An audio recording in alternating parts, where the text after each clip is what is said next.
tal? Buenas tardes, bienvenidos a esta nueva emisión donde vamos a abordar unos aspectos que necesitamos revisar pues en esta materia que se llama metodología de la investigación para el turno, el turno mixto de fin de semana, el sábado. Bien, bueno, hasta ahorita hemos revisado principalmente lo que es el asunto de, el diseño de un instrumento de medición, instrumentos cuantitativos, instrumentos cualitativos. Pero adicional a elegir para nuestra investigación si va a ser cualitativa o va a ser cuantitativa, tenemos que cuidar en el proceso de elaboración de instrumentos de medición tres aspectos muy importantes. Y a continuación vamos a hablar un poco acerca de esos aspectos tan importantes que debemos de considerar siempre. El primero ya lo habíamos abordado en nuestra sesión en clase en vivo, bueno, en la clase en el salón, en el aula. Nos habla de lo que es la operacionalización de variables, ¿sí? En este caso, podríamos decir lo siguiente, que es una suerte de paso de algo abstracto, como una variable teórica, a indicadores que se puedan medir, que se puedan identificar, que puedan palparse, observarse a simple vista incluso. Ahora, en este caso, por ejemplo, una variable teórica podría ser el concepto de depresión. De hecho, manejamos en psicología que la depresión es un constructo, ¿sí? Es un constructo teórico, es una construcción, por eso se llama así constructo. Es una construcción que se refiere a un particular estado de ánimo con ciertas características. Y esas características son las que lo van a definir como un problema de salud mental o no, ¿sí?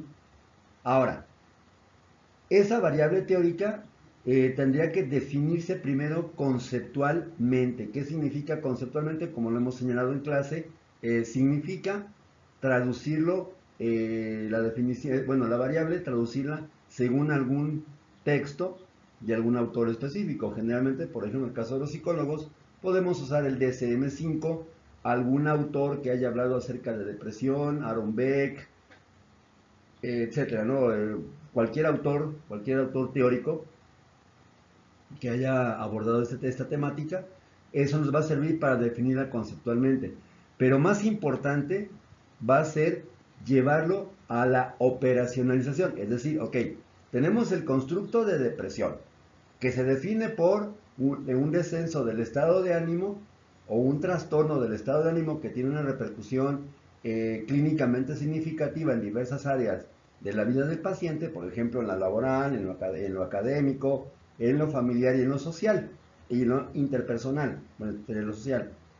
Pero esa depresión se va a diagnosticar, se va a identificar a través de ciertas cuestiones muy precisas.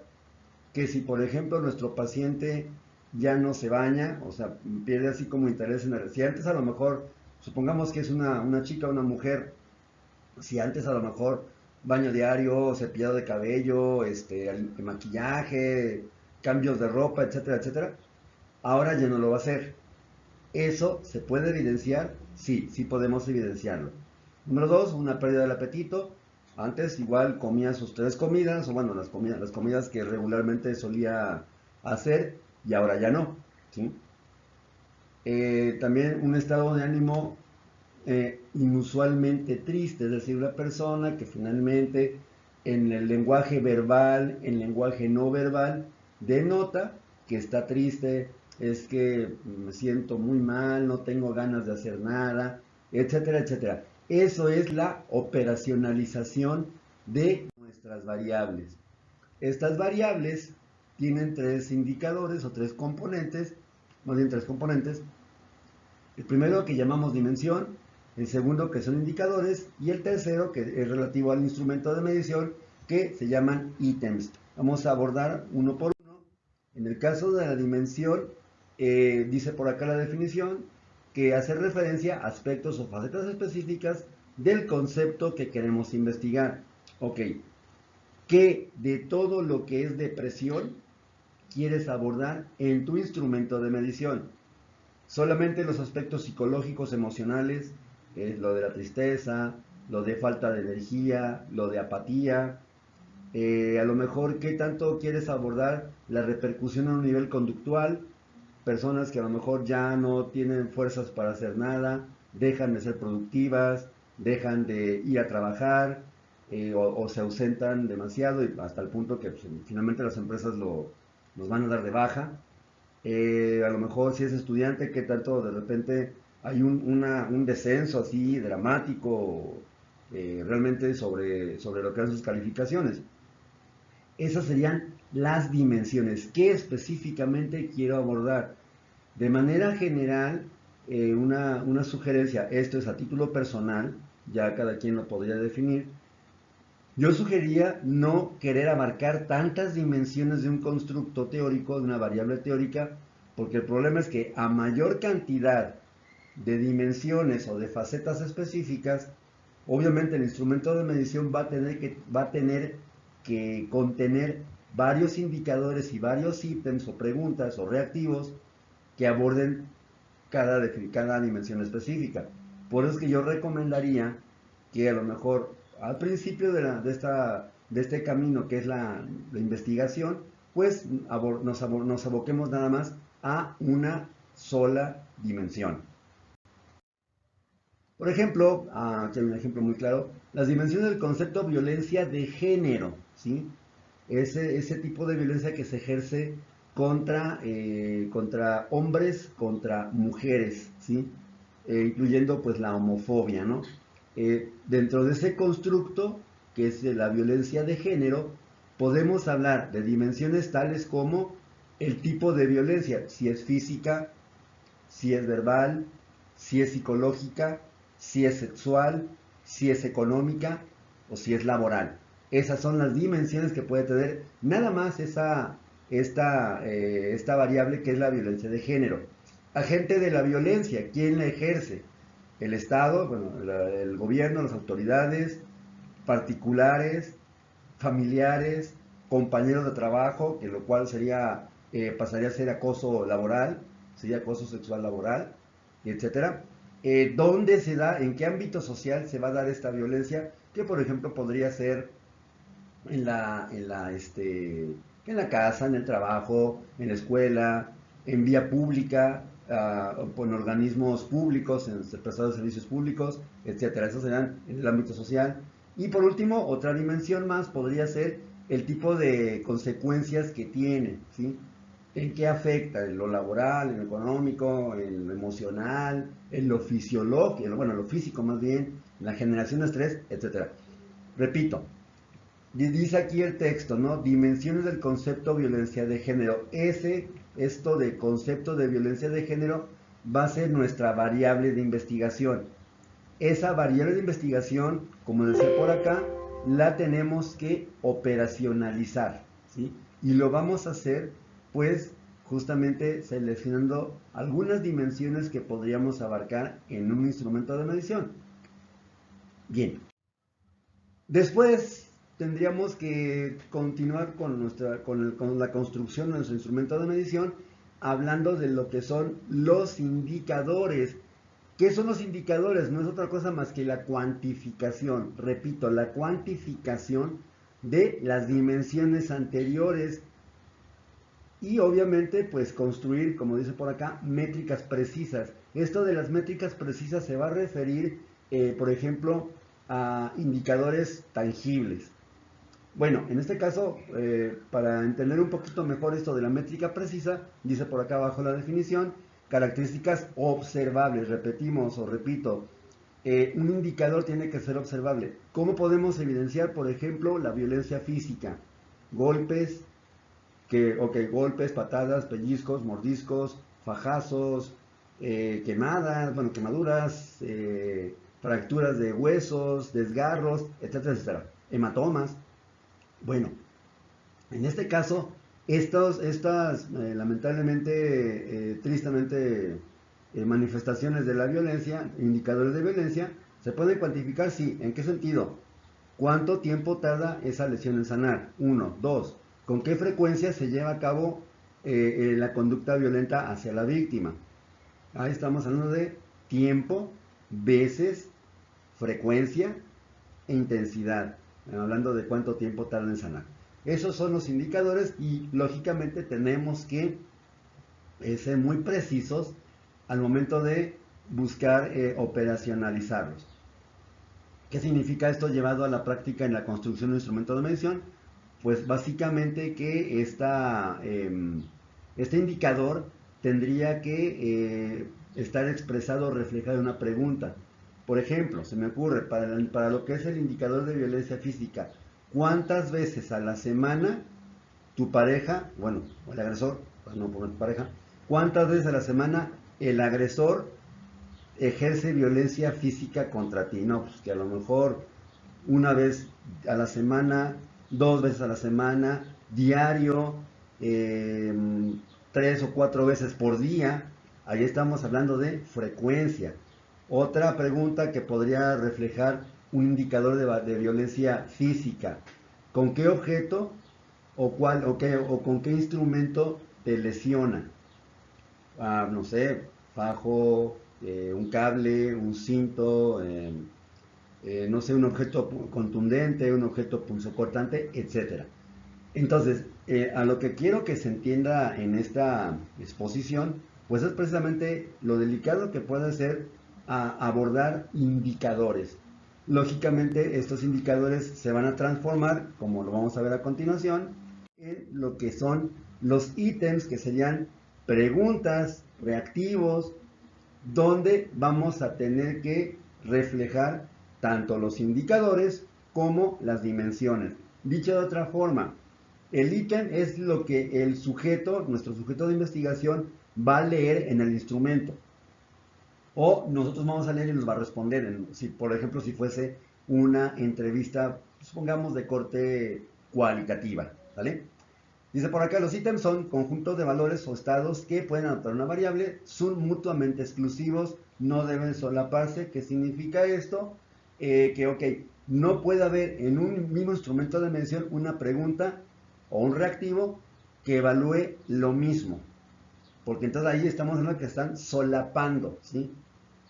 Y ahí obviamente esa pregunta pues realmente no tendría caso ponerla. Si ya la puse, ¿para qué la vuelvo a poner otra vez? Eso se refiere a los mutuamente exclusivos, totalmente inclusivos, perdón. Todas las dimensiones que yo escoja evaluar tienen que tener por lo menos una pregunta, un reactivo, un ítem que la refleje. Y digo por lo menos porque aquí ya queda obviamente pues a completa libertad del investigador cuántos reactivos considera apropiados para poder cubrir esa situación o para poder identificar esa dimensión o esos indicadores. ¿Sale? Ok. Permítanme. Ahí está.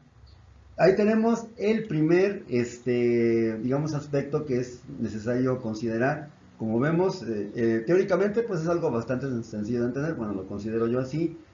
Operacionalmente, ahora sí, llevado a la práctica, pues sí, a lo mejor implicaría que ustedes como investigadores, pues lo mediten, ¿cómo explicarlo? Lo procesen adecuadamente y pues hagan una elección sabia al momento de diseñar un reactivo, una pregunta.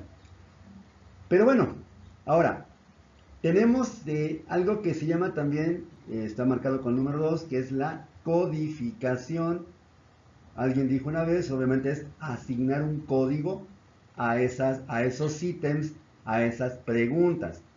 Y esa codificación puede ser un número, un símbolo que la represente.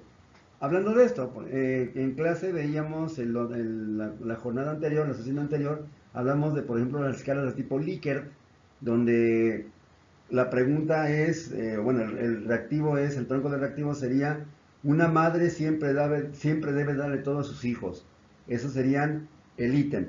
Las respuestas codificadas: arriba, totalmente de acuerdo, 5, de acuerdo, 4, confuso, 3, desacuerdo, 2 y completamente desacuerdo, 1.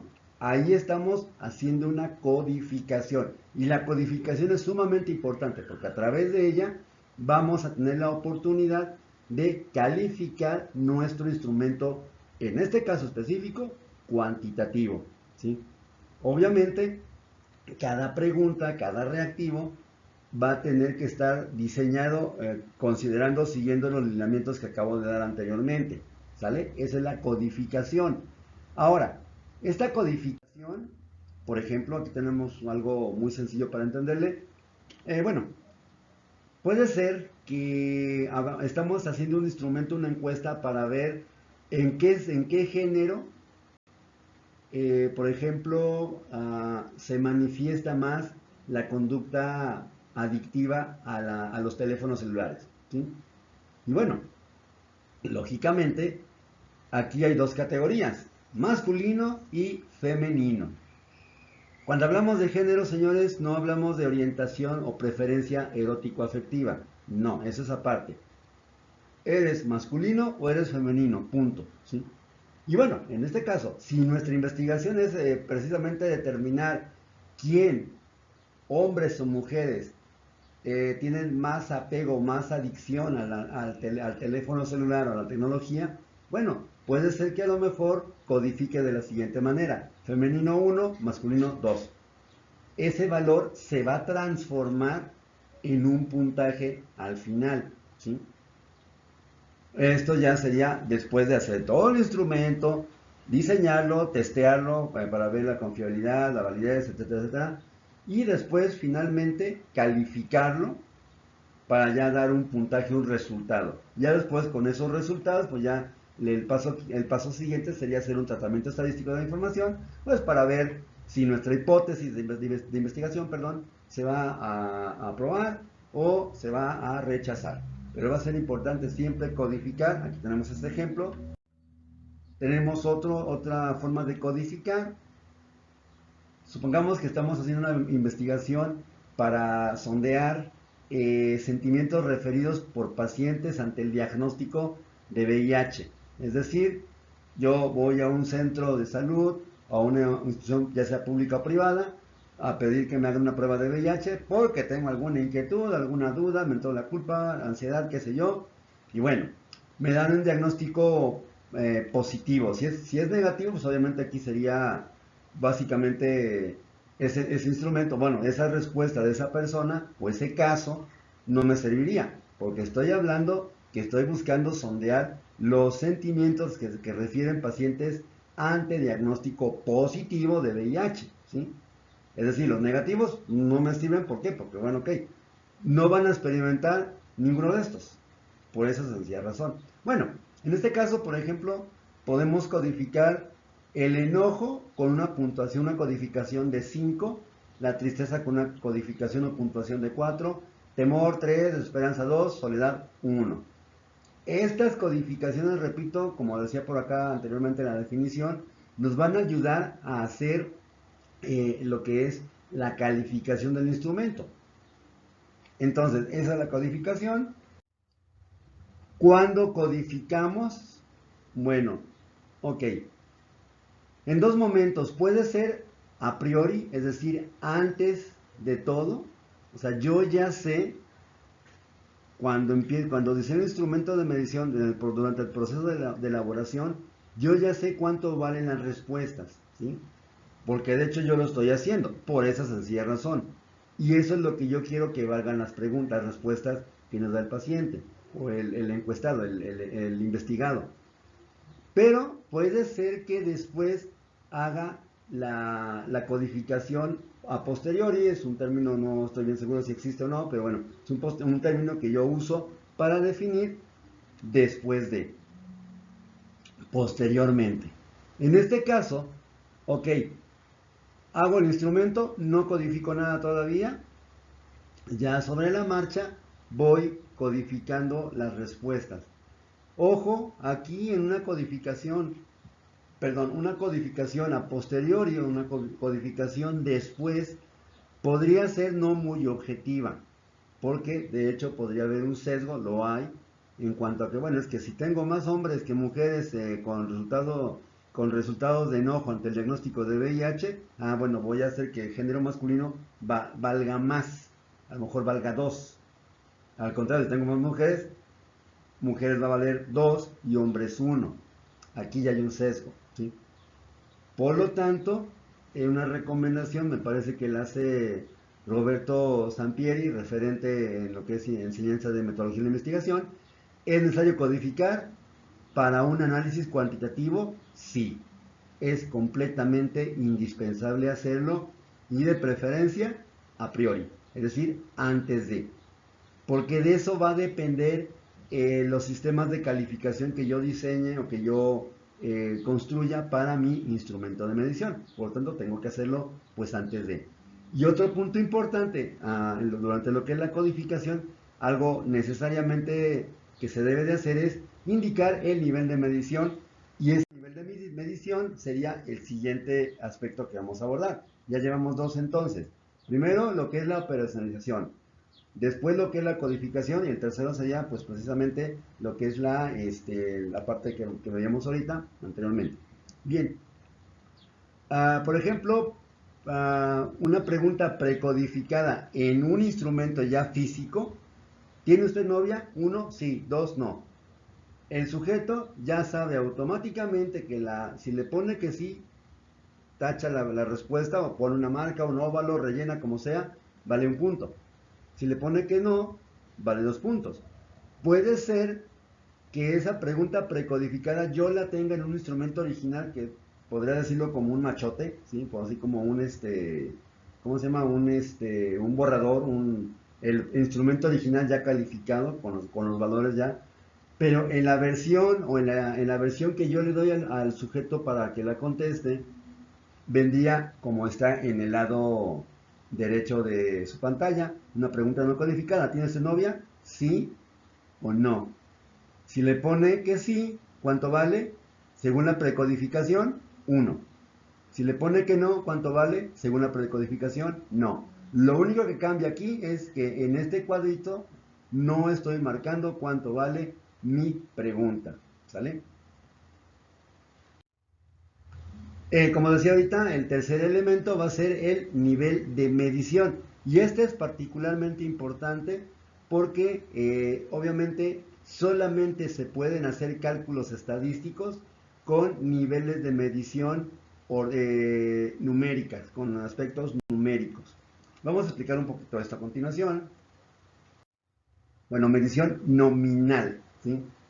Como su nombre indica, es un tipo de medición donde se van a presentar dos o más categorías del ítem o de la variable. Para la variable género solamente tenemos dos: hombre, bueno, masculino o femenino, ¿sí? Y ese sería el ejemplo de medición nominal. Dice acá, no hay jerarquía ni orden de menor a mayor, o sea, no es más hombre o menos mujer, o ser mujer no es más o es menos, o ser hombre no es más o menos, ¿sí? A eso se refiere esto de nominal. Prácticamente lo medido solamente cae en una u otra categoría. Por ejemplo, estado civil. Tenemos que hay 5 estados civiles actualmente: solteros, casados, viudos, divorciados y unión libre. Y como yo suelo decir en clases, la friend zone, los amigobios, amigos con derechos, no cuentan, ¿sí? El crush tampoco, tu amor imposible platónico tampoco cuenta. Solamente son 5 estados civiles. Pero en ese sentido, tú como persona, como persona que responde el instrumento de medición, ok, ¿tu estado civil cuál es? Pues soltero. Ok, soltero, nada más. No eres ni más ni menos que un casado, no eres ni más ni menos que un divorciado, no eres ni menos ni más que un viudo, no eres ni menos ni más que una persona que sea en un libro. Tan tan. Esa es la medición nominal, ¿sí? Dice por acá, al final, nomás que creo que se tapa tapa la imagen, tapa eh, el texto. Dice: los números empleados no se manejarán de forma aritmética. Es decir, estos, aunque tengan una codificación al momento de calificar, no reflejan de ninguna manera un resultado numérico. Porque decíamos en este caso que la medición nominal, ser soltero no es ni más ni menos que ser divorciado, ¿sí? Por eso no se van a manejar de forma aritmética. Solamente cuando hago una medición de tipo nominal, lo más que puedo hacer a nivel estadístico es sacar una frecuencia, un polígono de frecuencias, cuántos hombres, cuántas mujeres, cuántos solteros, cuántos casados, cuántos divorciados, cuántos viudos, cuántos en unión libre. Y hasta allí es lo más que puedo hacer y nada más. Ese es el ejemplo de la medición nominal. Tenemos variables nominales dicotómicas, donde por ejemplo, dicotómica significa que son dos. Por ejemplo, género, ya lo decíamos, masculino o femenino. Veredicto de un jurado es o culpable o inocente, en términos generales, ¿no? Y en ese sentido son dicotómicas porque caes a fuerzas en uno y excluyes el otro. ¿Qué significa esto? En el caso de un veredicto de un jurado, eres culpable y por lo tanto no eres inocente. Eres inocente y por lo tanto no eres culpable. ¿Sí? Ahí tenemos esa variable dicotómica. ¿Sí? Tipo de escuela al que se asiste. Aquí en México, bueno, creo que también en otros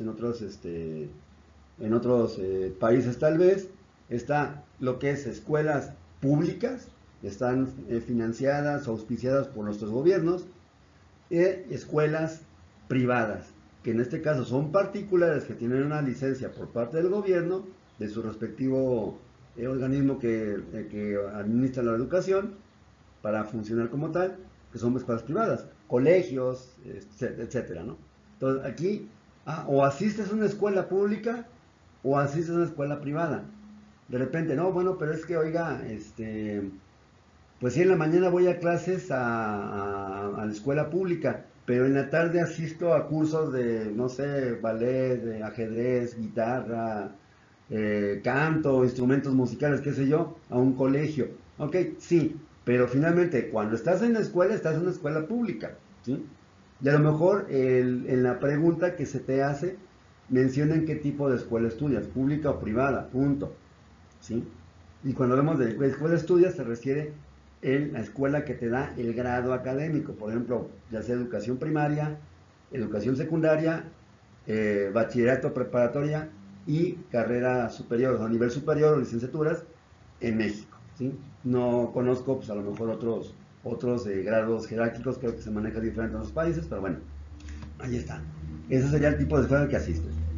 Pero también van a existir variables nominales categóricas. Por ejemplo, nos ponen aquí afiliación política. Estás afiliado, por ejemplo, a, bueno, no quiero decir, y no es el caso, porque aparte después a lo mejor nos censuran el canal por proselitismo. Ok, el PWX, ¿sí?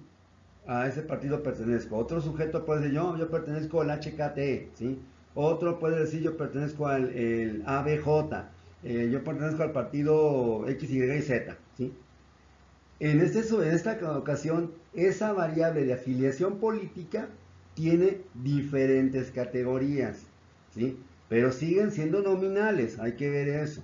Siguen siendo nominales porque si militas en el ABJ, ok, tú estás allí, pero no andas, bueno, puede ser teórico, no andas, por ejemplo, sí, pues que milito en tal partido, pero de repente voy a otras juntas con otros partidos políticos, digo, de repente pues como que sería ilógico, ¿no? No dudo que haya una persona que lo haga así, pero obviamente es algo ilógico. Ahí está, afiliación política.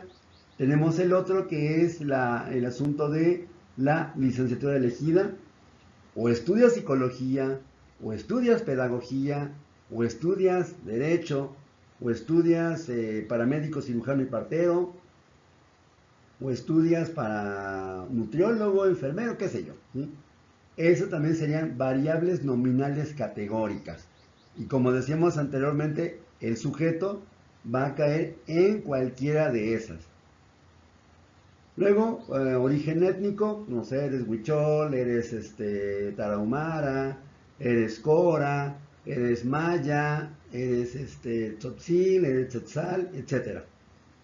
Pero obviamente, y bueno, en el caso de la población indígena, mucho menos vas a tener sangre ahí, Bueno, es que soy hijo de padres, digo, mi mamá es maya y mi papá es tarasco.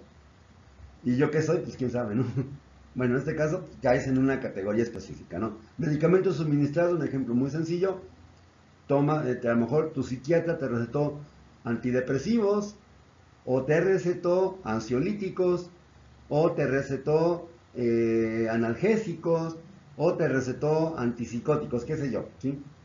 Esos son variables nominales categóricas, perdón, para lo que es la categoría, valga la redundancia, de medicamento suministrado.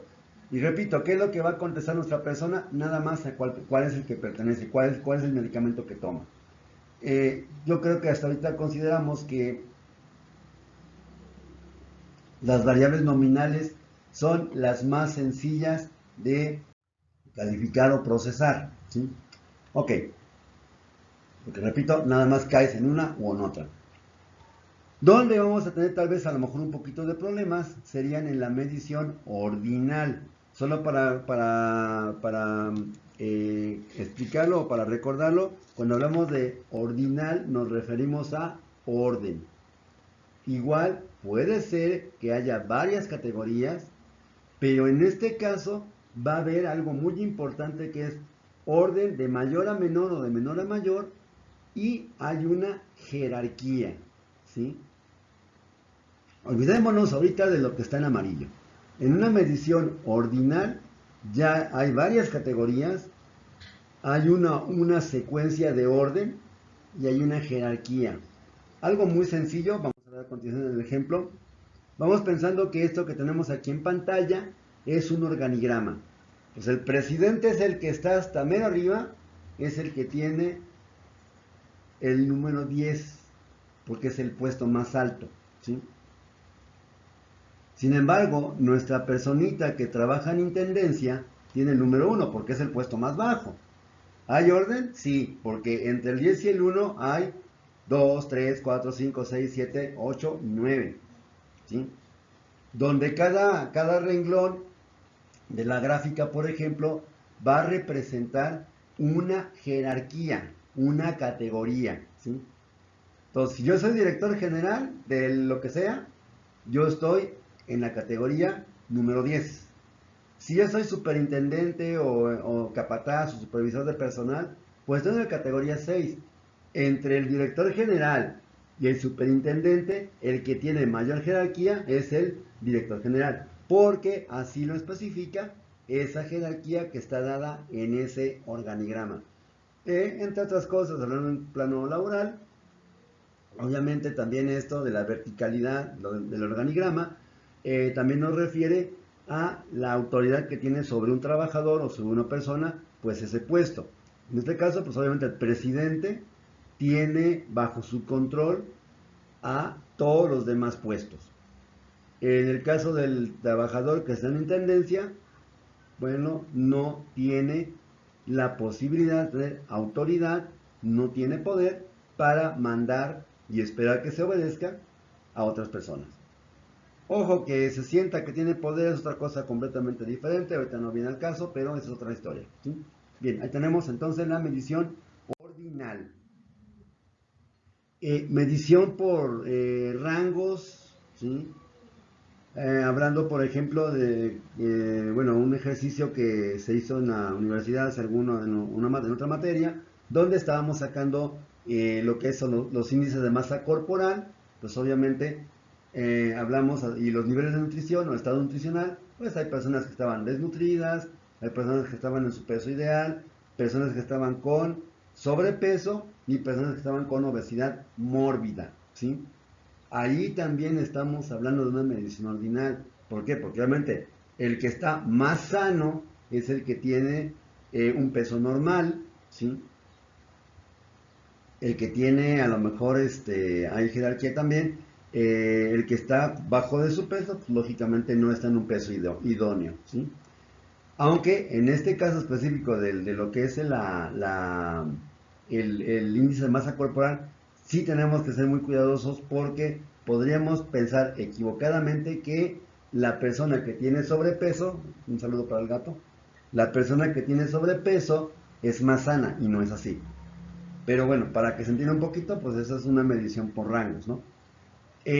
Autopercepción del grado de dolor de cabeza. Ok, incluso cuando vas a consulta por un dolor de cabeza, una migraña, pues de repente a lo mejor el médico te va a preguntar muy seguramente en escala de 1 al 10, donde 10 es completamente insoportable y 1 no me duele, ¿en dónde estás? Si tú dices en el 12, bueno, obviamente ya sabemos que el dolor de la persona es algo pues dramático, es muy fuerte, ¿sí? Y allá hablaríamos de que es una medición también ordinal, hay jerarquía. Si yo digo 12, pues obviamente el 12 es un número mucho mayor que el 1, que dijimos que el 1 era ausencia de dolor. Jerarquización de valores también sería un ejemplo de medición ordinal. Para mí, ¿qué es más importante? ¿La concordia o la tolerancia? No, pues ¿qué tal? ¿La amistad o el honor? No, pues que el honor. ¿La laboriosidad o la honestidad? Pues la honestidad. Y así. Ahí estamos hablando precisamente de jerarquías de valores, ¿sí? Y es también un ejemplo de medición ordinal. Bueno, ya casi para finalizar, tenemos el nivel de medición por intervalos. Hay orden, hay jerarquía entre categorías, hay intervalos iguales, es decir, por ejemplo, algo muy sencillo. Cantidad de horas que pasas frente al televisor. De 1 a 3. Ese es un intervalo. De 1 a 3. ¿Sí? Donde el límite inferior es 1 y el límite superior para ese intervalo es 3. El siguiente intervalo tiene que ser también de 1, 2, 3.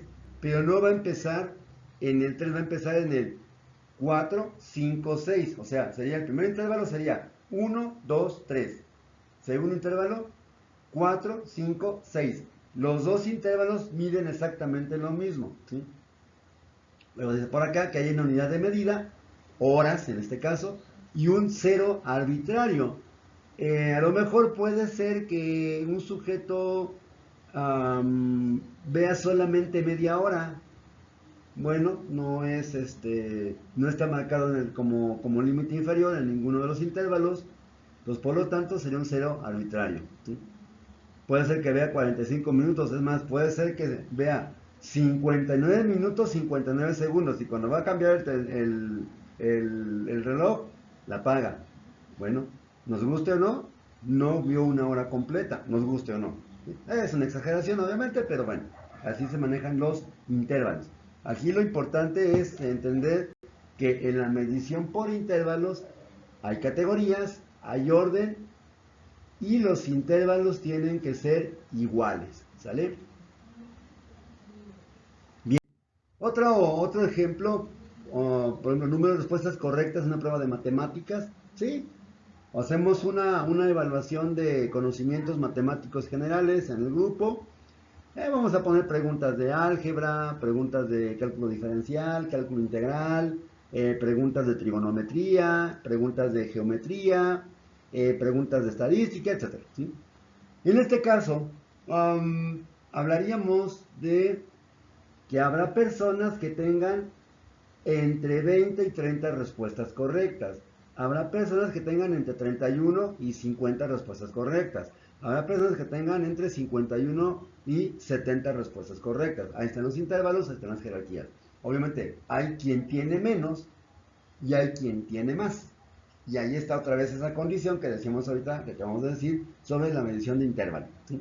Temperatura en grados Celsius y grados Fahrenheit, pues obviamente es por ejemplo, en este caso, hablaríamos de que también hay intervalos, que en este caso, la escala Celsius y la escala Fahrenheit, los grados Celsius son los grados centígrados, por dato cultural, seguramente ya lo saben.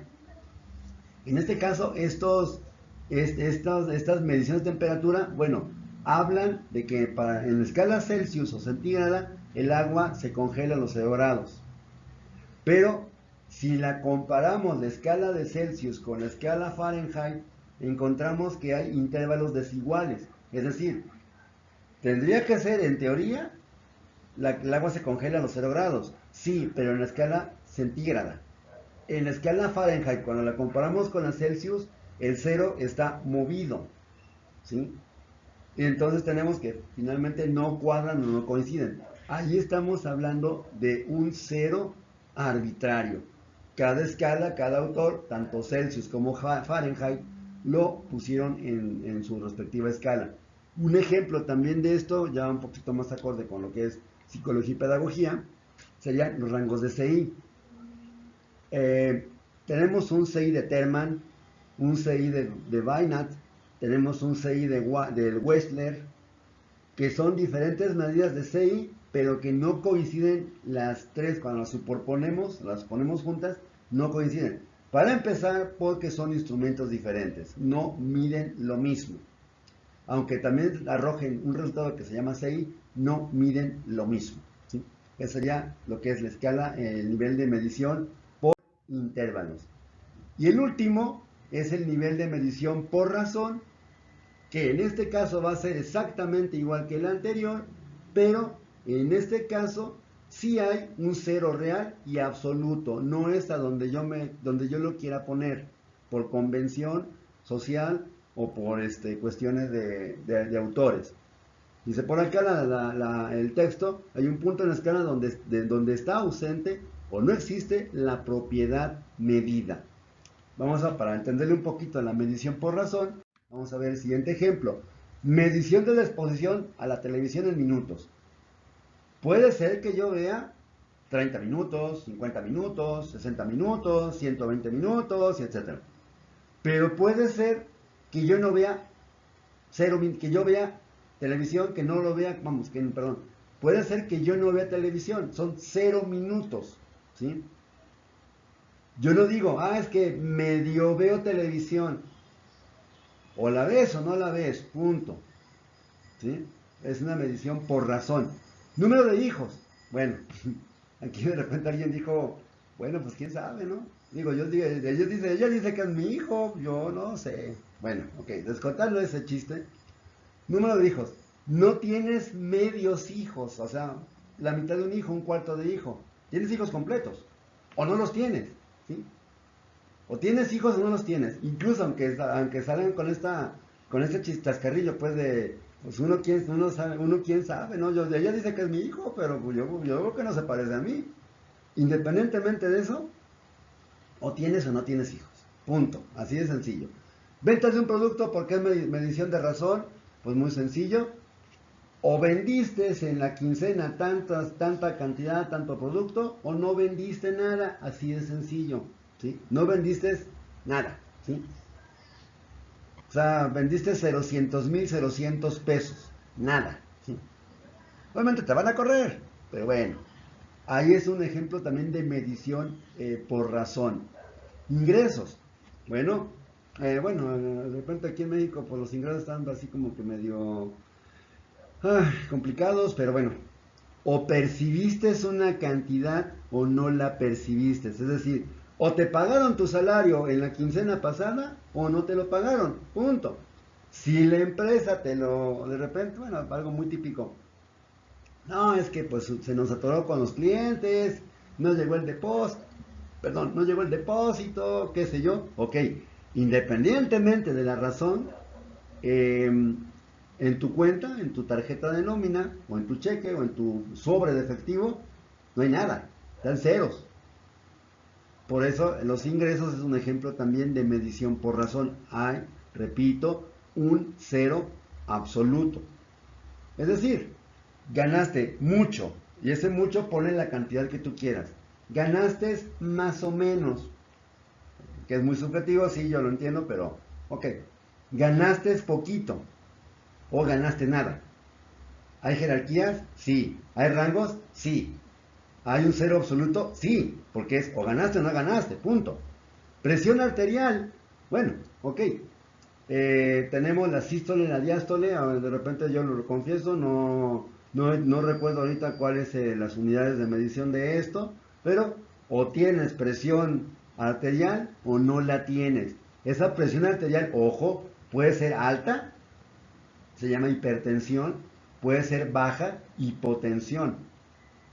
Pero si no tienes presión arterial, pues en paz descanse, muchacha, ya estás muerto, ¿sí? O estás sufriendo paro cardiorrespiratorio, ¿sí? A lo mejor para no ser tan dramático, vaya. Esa es la presión arterial. Signos de una enfermedad, bueno, ok. Ahorita que está de moda, tristemente, lo del COVID, pues obviamente también sería un ejemplo de medición por razón. O tienes COVID o no tienes COVID. Tienes todos los síntomas o tienes todos los síntomas o no los tienes. ¿Sí? Si solamente tienes algunos, no los tienes todos. Para poderte diagnosticar como paciente con COVID, pues ocupas tener todos los síntomas y obviamente dar resultado positivo en una prueba de tamizaje. ¿Sí? Entonces, ahí está, esos hablando pues de esos signos de enfermedad. Entonces, a grandes rasgos, entonces tenemos que la medición nominal solamente son categorías, puede ser una, pueden ser dos, o pueden ser muchas, no implica ninguna jerarquía, tampoco ningún ordenamiento. En la medición ordinal ya hay jerarquía, ya hay ordenamiento, puede haber intervalos o no, pero bueno, por ejemplo, vamos pensando, bueno, ahorita ya son poco frecuentes las familias muy numerosas, pero ok, tú fuiste el primero. Sí, fue el primer hermano. ¿De cuántos? De 12. Pues, te guste o no te guste, tú eres el mayor. Eres el más viejo, la más vieja. ¿Sí? Ahí tenemos, obviamente, pues, una medición ordinal. Tenemos la medición por intervalos. Hay intervalos fijos, pero hay un cero arbitrario. ¿Sí? El cero arbitrario lo puedes poner tú como investigador a tu criterio y no necesariamente va a indicar la ausencia de la propiedad que se está investigando. En cambio, en la medición por razón, sí hay un cero absoluto que implicaría la ausencia completa de lo que se está investigando. Espero que este pequeño video en realidad tengan la oportunidad de verlo antes de clase. Y ya en la clase presencial que tenemos en el horario acostumbrado, pues ya vemos dudas, ya despejamos interrogantes, etcétera. Es un gusto para mí pues tener esta oportunidad de compartir conmigo este tema. Nos vemos en la próxima emisión y hasta pronto. Saludos, gracias y cuídense mucho.